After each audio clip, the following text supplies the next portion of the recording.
Hi, I'm MICHAELJOSH, and you're watching GadgetMatch. It's 2019, so leaks are a given. But nothing quite like the Pixel 4, probably the most leaked phone in the history of leaks. But today, here in New York, the phone is official. Let's take a look, shall we? This is our Google Pixel 4 hands-on. Okay, so you've probably already seen the leaked unboxings on YouTube already, so why not a different kind of unboxing today?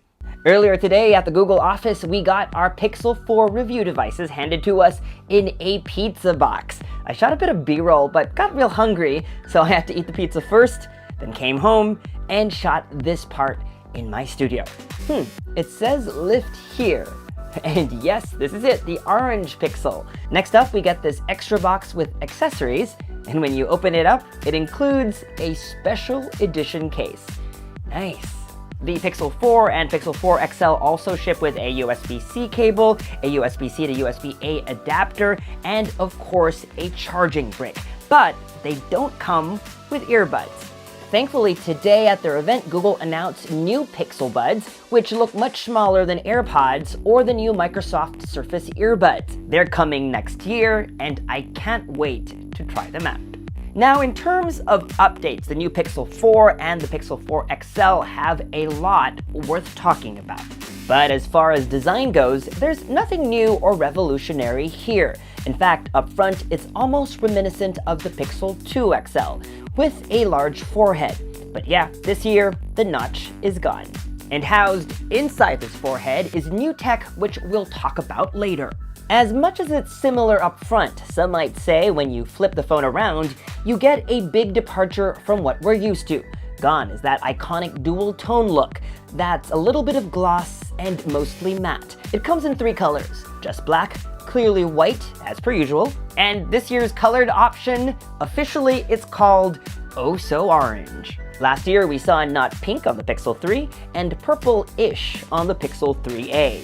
Regardless of what color option you choose though, all 3 phones sport a black frame around it.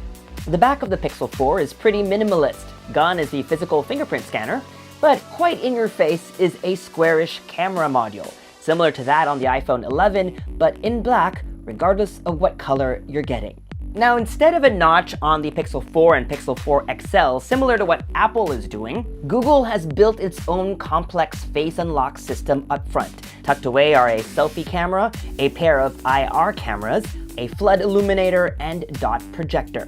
Google is calling it the fastest and most secure face unlock in the market. The phone can detect when you bring your face up close, you don't have to press any buttons, and it unlocks just like that. The front panel also contains a radar chip so that you can be able to control your phone with air gestures. So, for example, you can swipe over the phone to change a track on Spotify. There's also a new Pikachu wallpaper that reacts when you swipe. Again, this isn't new. We've seen it all the way back on the Samsung Galaxy S4 many years ago, and most recently, LG also put it on the G8. Now, the question is, has Google done enough in terms of its implementation to make it feel less of a gimmick? We'll try to answer this question in our review, but do chime in by clicking over here to join our poll. Looks like smartphone displays with fast refresh rates are becoming a thing. Standard is 60 Hz, but then we saw gaming phones that push the boundaries all the way to 120 Hz. And then this year, OnePlus made 90 Hz the standard across its lineup. Looks like that will soon become the standard among Android phones, with the Pixel 4 also getting a 90 Hz display. You hear this many times from reviewers, it's hard to be able to show it on video, but basically what this means is that regardless of what you're doing on your phone, swiping through the settings menu or scrolling through web pages on an Instagram feed, things will look buttery smooth, and subconsciously, everything will feel faster. Of course, this is a Pixel phone, known for having some of the best cameras on a smartphone in the biz, so expect this phone to be no exception.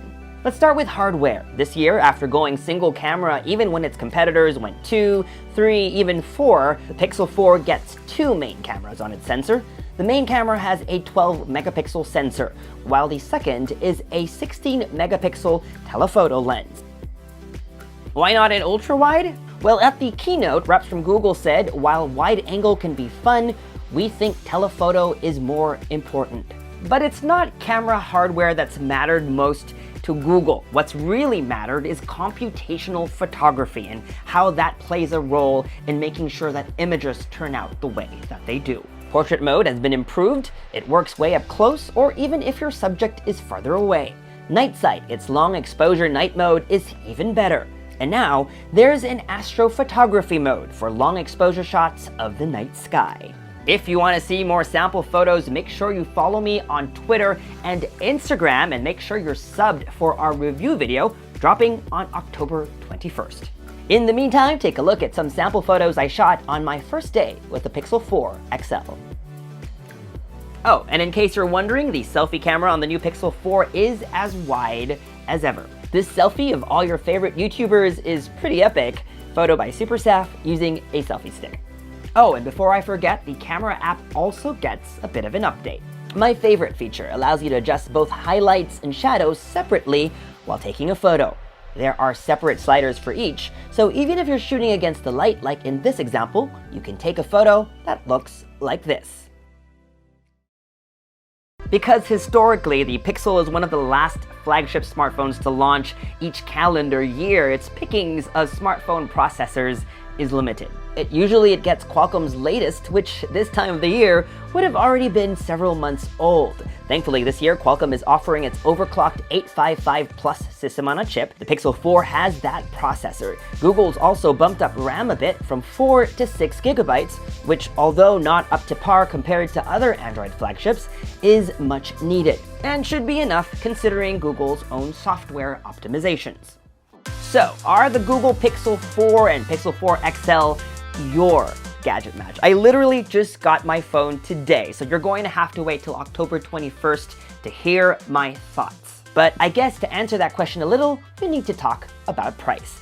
The Pixel 4 and 4 XL are the same price as last year, a good thing, just $1 shy of $800 and $900 US respectively. So I guess the question that needs to be answered then is, are these improvements significant enough for you to want to upgrade? We will answer that question very soon. Again, our review video is coming out on the 21st, but if you can't wait, the phone is available for pre-order today and starts shipping on October 24th.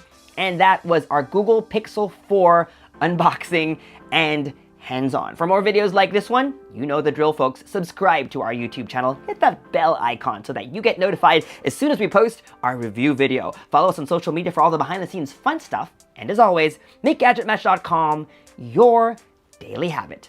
Until the next video, I'm MICHAELJOSH. Thanks for dropping by.